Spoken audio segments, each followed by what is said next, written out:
Imagine staring up at a slick 50-foot palm tree swaying in the wind. To harvest it, you have to climb it, barefoot, relying on nothing but sheer grip strength and a simple leather loop. One slip, and it's over.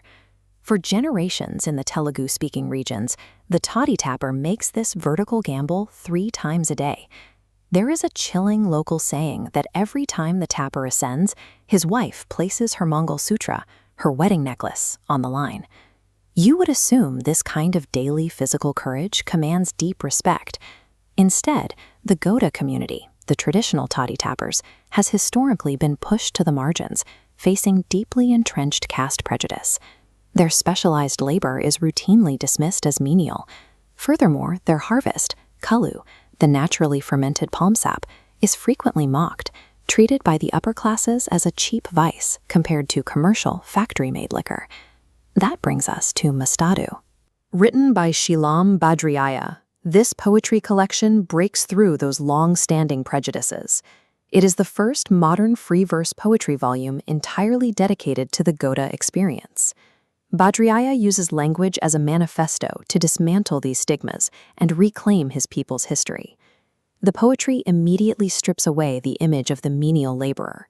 Within these verses, the tapper emerges as a priest of nature, a figure whose work is guided by ritual rather than simple production. Before a tapper ever leaves the ground, there is a ritual.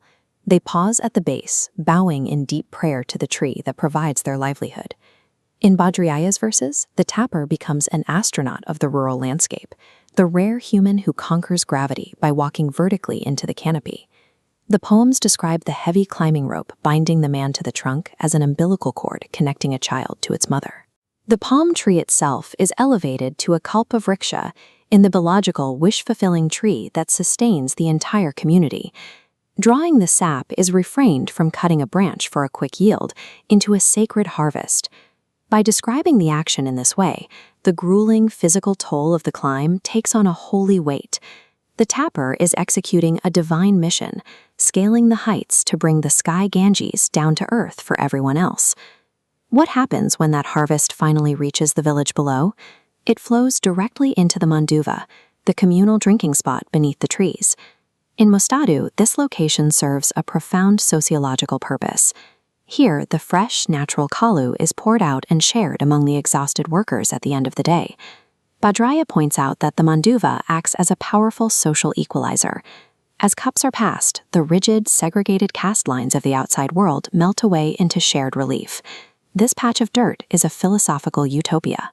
For the working class, the Manduva operates as a temple, a mosque, and a church combined. It ultimately functions as a psychological sanctuary. It is the one protected space where the crushing realities of marginalized life are collectively processed and turned into song. Yet Musthadu refuses to stop at cultural observation. The poetry ultimately makes a direct claim for political power. The text grounds itself in the legacy of Sardar Sarvai Papana Gaud, the iconic Bahujan leader who united the working classes to fight off the mighty Mughals and Nizams. Bhadraiah draws a straight line from that legendary rebellion to the men climbing the trees today. He asserts that modern tappers are the direct descendants of those warriors, and their tapping knives serve as symbolic swords. By invoking this historical lineage, the daily labor of the Gauda community becomes a continuation of a centuries-old fight for Bahujan empowerment and political self-determination. This brings us back to the title of the collection. Literally translated, Musthadu refers to the thick leather rope apparatus the tapper wraps around his waist to keep from falling to his death. Metaphorically, Bhadraiah has forged that leather strap into a radiant armor. It is a conceptual shield designed to protect the collective soul and self-respect of the community. Instead of merely documenting suffering, the collection transforms the daily struggle into a formal record of heritage. It takes the physical calluses and the sting of the hornet and recontextualizes them as elements of a high art, giving the community a new vocabulary to describe their own worth. It demands that we look past the superficial image of a laborer working in the dirt. Underneath the dust there is a profound dignity, an unbroken historical lineage, and a rich culture keeping an entire people alive.